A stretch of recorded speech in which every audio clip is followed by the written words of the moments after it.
जो करेगा करो मारा सारे पागल किस पर गया पहले तो का सजाऊं और फिर बाद तोरे लाली लगाऊं फिर जाना ठीक है बे स्वागत करो चलो जाते अरे सारे तो हमारे सोच करके खुदे करो हो गई ये सारे तो अरे कब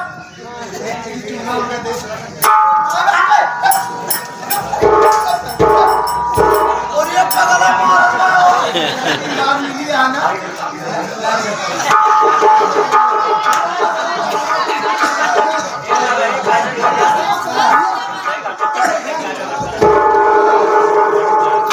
कभी पहले बोलत रहे चुम्मा जानता कौन सी बे चुम्मा तो हो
अरे सारे हराम थोड़े ये सारा भौजाई में सिखा पढ़ा रहा हूं मैं सारा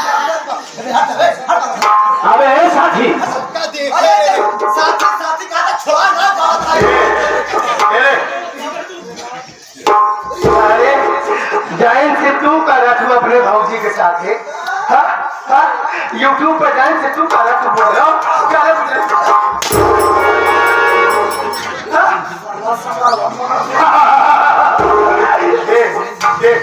चुम्मा दे बोलो चुम्मा दे दे बोला लेकिन तू चला नहीं ना दे दे अबे सारे हराम अबे पोजीशन ले ले वरना सारे हमको गोली चलेगी मारा जाएगा पोजीशन ले ले गोली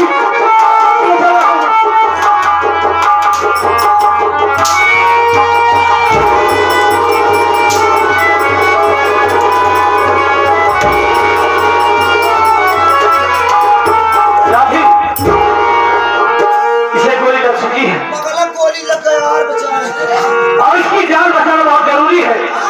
अगर हम इसे हाथ में तक ले जाते हैं तो हम पुलिस वालों के हाथों गिरफ्तार हो जाएंगे। वो सामने झोपड़ी देख रहे हो, ले जाओ उसी झोपड़ी में इसकी गोली निकालेंगे। उठाओ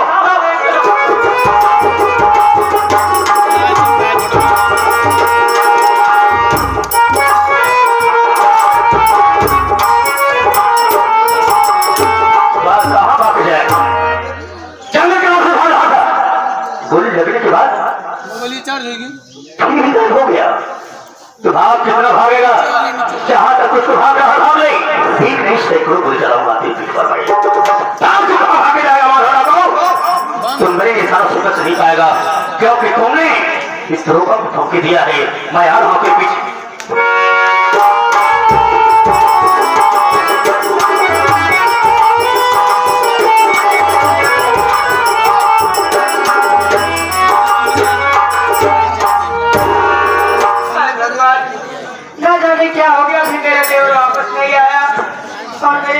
बहुत तबीयत खराब है, मैं क्या करूं, कहाँ जाऊं? कुछ समझ में नहीं आ रहा है, मैं क्या करूं?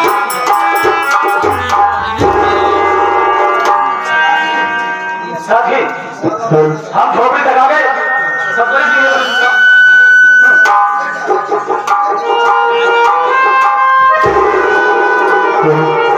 देखो साथी, ये बंदूक संभालो।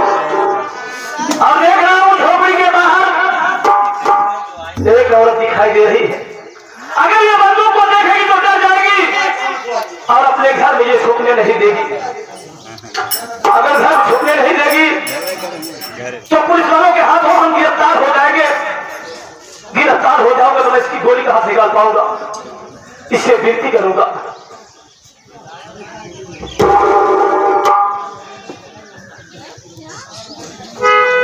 हे भगवान मैं क्या करूं। अरे ओ बहन, अरे ओ बहन, बहन मैंने तुम्हें बहन कहा है तो मुझसे झूठ नहीं बोलूंगा। मैं पैसे से एक डाकू हूं।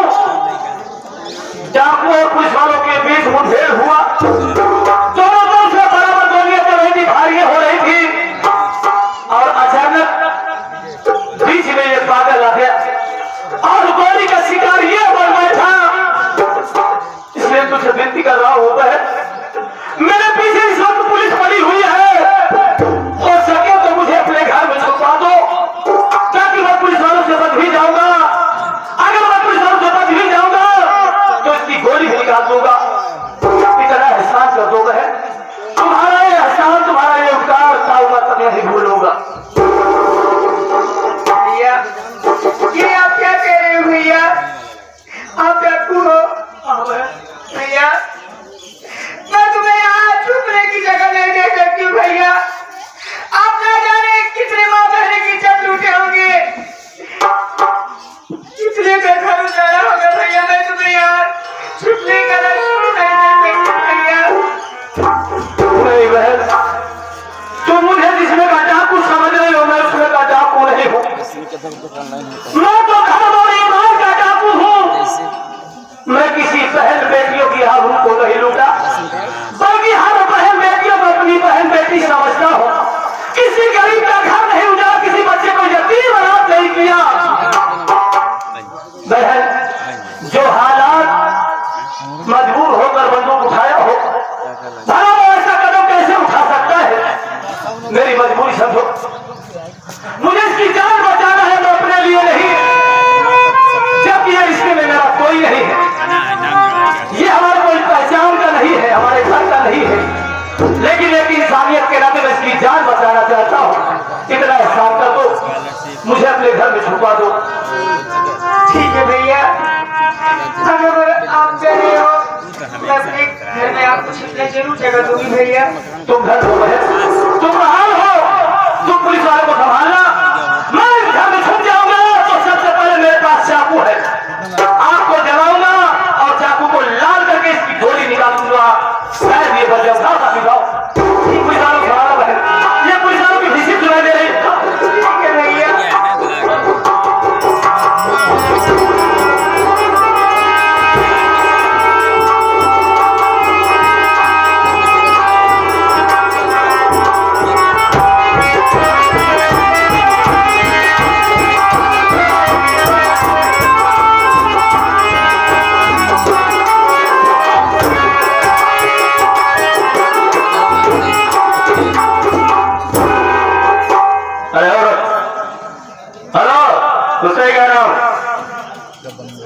क्या बात है साहब?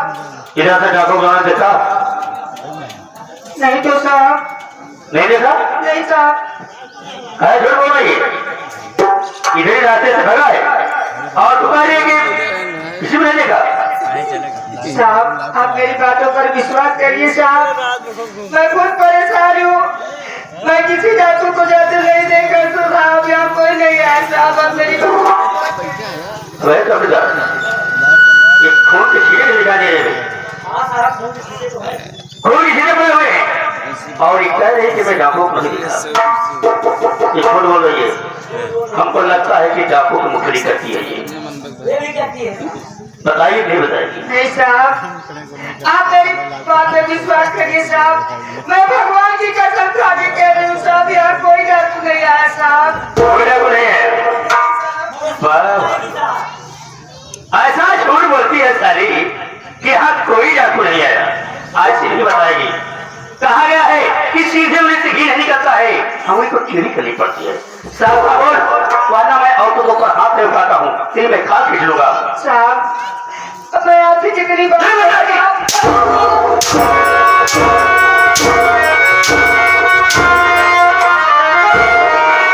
क्या बताऊं, मैं जेल से रहा हूँ। क्या गया मैं सोचता था अपनी दीदी के पास जा रहा हूँ, अपनी खुशियाँ बांटूंगा, लेकिन आपकी जगह साहब मेरी दीदी कसूर क्या है बता रहे आप।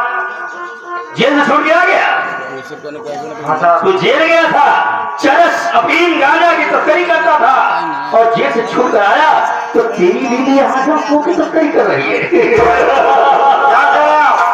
डाकुओं को घर में छिपा करके और अपना काम बना रही है। हरामखोर, आज मैं तेरी भी खबर लूंगा, क्योंकि पहले तो चरस अफीम गांजा बेचता था। नहीं साहब, और ये गलत हो रहा है, बिल्कुल गलत कर रहे हैं आप। मैंने कुछ नहीं किया, मेरी दीदी ने कुछ नहीं किया है। मैं गलत कर रहा हूँ? झूठा इल्जाम लगा रहे हैं।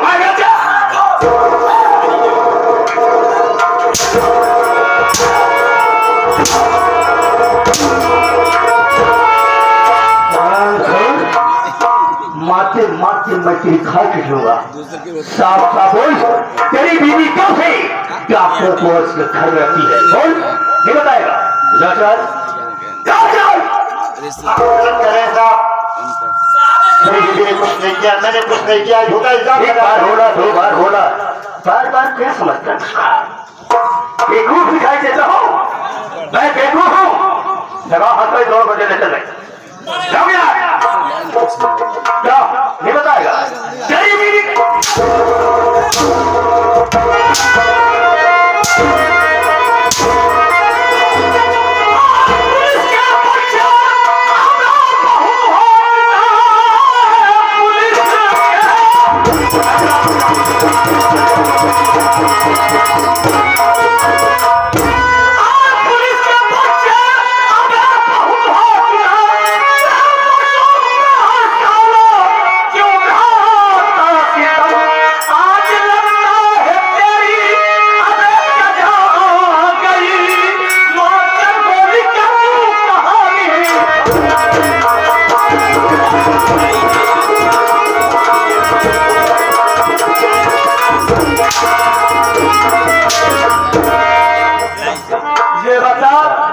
वर्दी का रोग जमाता है, बेबस लाचार मजबूर इंसान पे साले जुर्म उठाता है।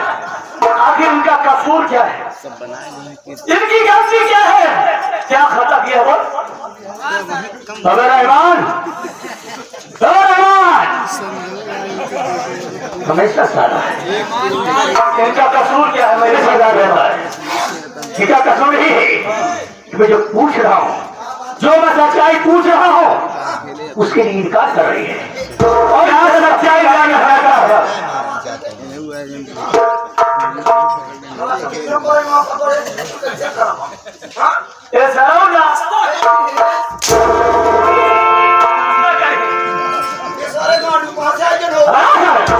हम पैसे से डाकू है। अबे साले हम डाकू है। डाकू है? हाँ, अबे डाकू है। अच्छा तुम डाकू है? और ये तू ये साला हो बेटे। और ये तू तो क्या जान लगा बोल? तू डाकू माधव की तलाश में आए है। हराम खो तेरे कारनामों को छुप के झोपड़ी में देख रहा था, तेरी बातों को सुन रहा था। जब बर्दाश्त नहीं कर पाया तो मुझे बाहर आना पड़ा। मैं ही डाकू माधव सिंह हूँ। वाह वाह, मान गए कि तुम बाहर तो आए। अरे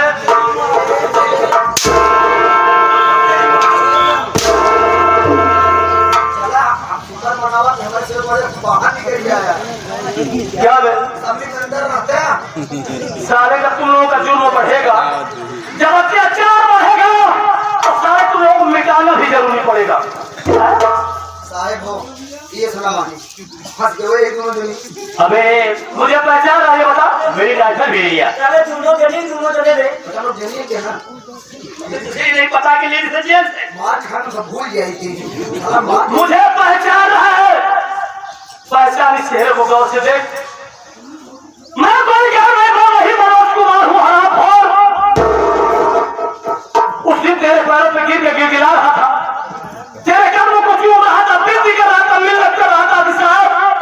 तो मैं खूनी नहीं हूँ, हमने खून नहीं किया है, लेकिन मेरी बातों को तुमने सुना नहीं। हरामखोर, मेरे हाथों में हथकड़ी पिला कर मुझे जेल भेजा हुआ है। बोल आज तू के दरिद्रों की वजह से आज मैं कानून का बागी बना हूँ। साले पे जुर्म ढा रहा है। देखो जो तो भी कहता था, तुम पब्लिक सर्वेंट है ना, वही मैं कहता था। पब्लिक सर्वेंट किसके इशारे पे काम करता था? बोल जो आपके गांव का जो चौधरी है उसकी साइड में काम करता। चौधरी सारा कहते कि अपना हाथ पाँव काटा तो ऐसा कर सकता नहीं करेगा ना? नहीं